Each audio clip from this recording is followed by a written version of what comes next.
Toronto police have announced that they have arrested 3 people in connection to an ongoing carjacking investigation. Our Brandon Rowe has been tracking this story from Toronto Police Headquarters. What have you learned so far, Brandon?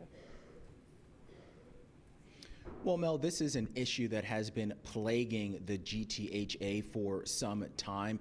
2 violent carjackings that happened over the past couple of days. And during the press conference today, you could hear the urgency in the voices of police as they spoke to journalists here, talking about how brazen and how violent these 2 carjackings were, and the fact that they were using guns that were modified. They also talked about how the suspects showed no regard for the safety of the public and officers when they were arrested on April 12th. Now, police say that 3 men have been arrested due to 2 separate armed carjackings in Toronto. One of the suspects as young as 17 years old. Police say on April 6th, a blue BMW X5 was stolen near Ellesmere and Kennedy Road at gunpoint. However, police say no injuries were reported. That was not the case on April 11th when a white Lamborghini was stolen at Yonge Street and Shepherd Avenue. Police allege that the owner of that vehicle was assaulted numerous times. That's what police said. Numerous times the owner was assaulted before the car was stolen.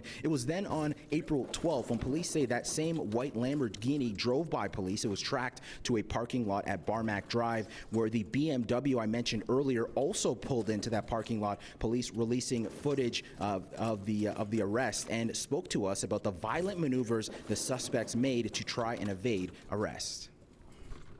These individuals tried to get in the stolen vehicle, and officers moved in to make an arrest. To evade police, the driver recklessly reversed up a hill and smashed into police vehicles. What you'll notice is that the suspect vehicle was actually boxed in by many police vehicles.